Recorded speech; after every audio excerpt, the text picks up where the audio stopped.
Hey, what's up? This is Alex, from Team Editorial WH. Just wanted to say hey, and, sorry that I didn't upload it earlier today and Friday. I didn't sleep earlier, so I slept, and we had the football game tonight, so I was kind of really hectic today, so, but anyway, as I promised, here is Chapter 2 of The Host by Stephanie Meyer. If you haven't gotten your book yet today, go check it out and read it. It's awesome. But anyway, here is Chapter 2, called Overheard. The voices were soft and close, and I was only now aware of them, apparently in the middle of a murmured conversation. "I'm afraid it's too much for her," one said. The voice was soft, but deep male. "Too much for anyone. Such violence." The tone spoke of revulsion. "She screamed only once," said a higher, reedy female voice, pointing this out with a hint of glee, as if she were winning an argument. "I know," the man admitted. "She is very strong. Others have had much more trauma with much less cause. I'm sure she'll be fine, just as I told you. Maybe you're missing your calling." There was an edge to the man's voice. "Sarcasm, my memory named it. Perhaps you are meant to be a healer like me." The woman made a sound of amusement, laughter. "I doubt that. We seekers prefer a different sort of diagnosis." The body knew this word, this title, seeker, and sent a shudder of fear down my spine. I am a leftover reaction. Of course, I had no reason to fear seekers. I sometimes wonder if the infection of humanity touches those in your profession, the man mused. His voice fell sour with annoyance. "Violence is part of your life choice. Does anybody of your body's native temperament linger to give you enjoyment of the horror?" I was surprised at his accusation and his tone.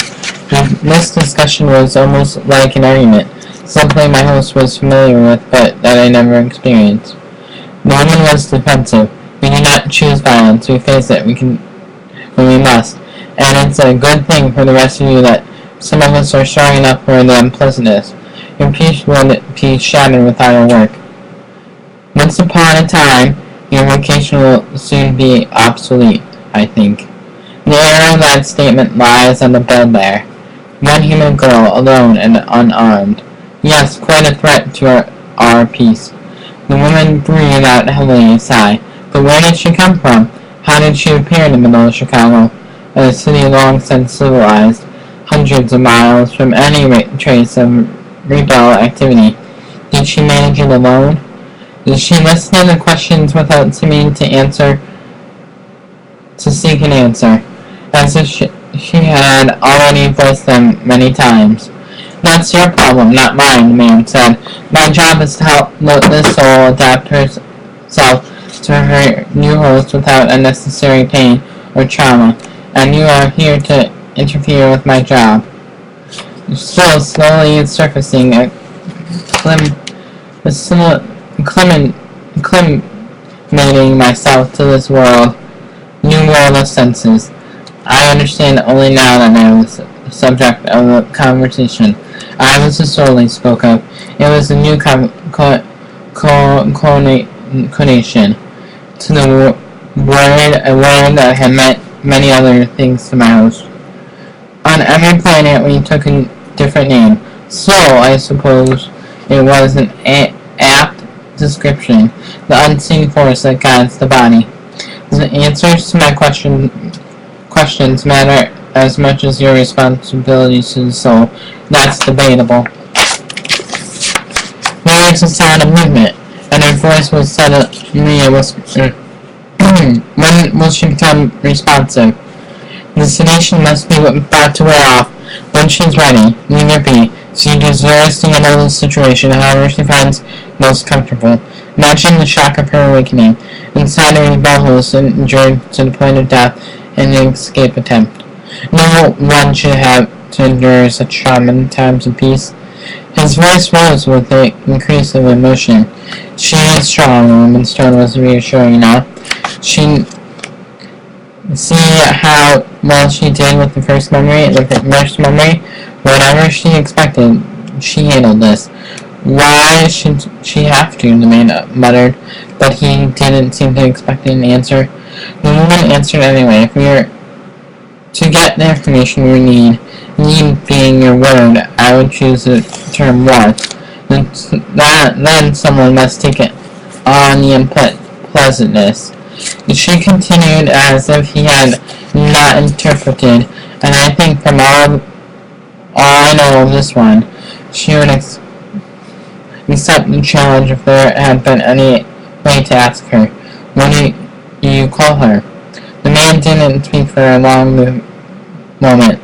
The woman waited. Wanderer, he finally and unwillingly answered. Kidding, she said. I don't have any official statistics, but she has to be one of the very few, if not the only one, who has wandered so far. Yes, Wanderer will suit her well until she chooses a new name for herself.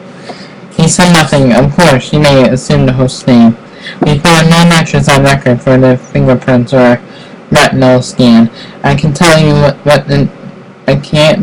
that name was. She won't take the human name, the man muttered. Her response was conciliatory.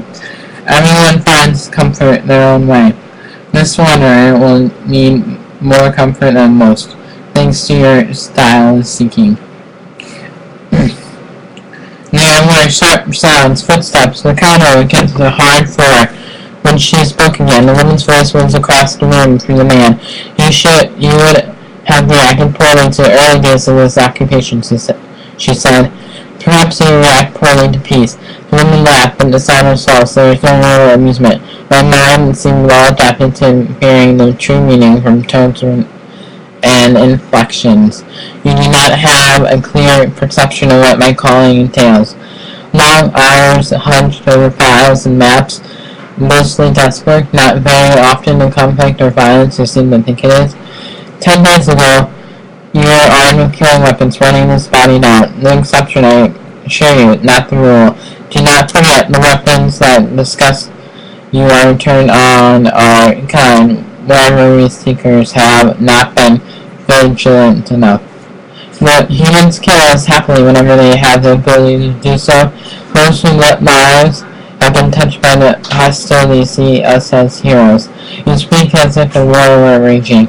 To the remains of the human race one is. These words were strong in my ears. My body reacted to them. I felt my breathing speed, heard the sound of my heart pumping louder than was usual beside the bed I lay on.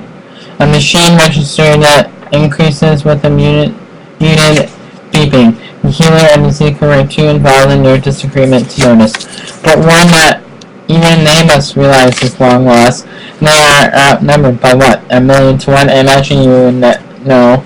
We estimate the odds are quite a bit higher in our favor, she admitted grudgingly. The healer appeared to be content to let his side of the disagreement rest with bad information. It was quiet for a moment. I used the empty time to evaluate my situation. Much was obvious. I was in the healing facility, recovering from an unusually traumatic insertion. I was sure the body that hosted me had been fully healed before it was given to me. The damaged cells would have been disposed of. I considered the conflicting opinions of the healer and seeker. According to the information I had been given before making the choice to come here, the healer had the right of it. The hostilities with the few remaining pockets of humans were all but over. The planet called Earth was as peaceful and serene as it looked from space, invitingly green and blue, wreathed in its harmless white vapors. As was the way of the soul, harmony was universal now. The verbal dismission between healer and seeker was out of character, strangely aggressive for our kind. It made me wonder, could they be whispered rumors that had undulated like waves through the thoughts of the Alright everyone, part 2 after this.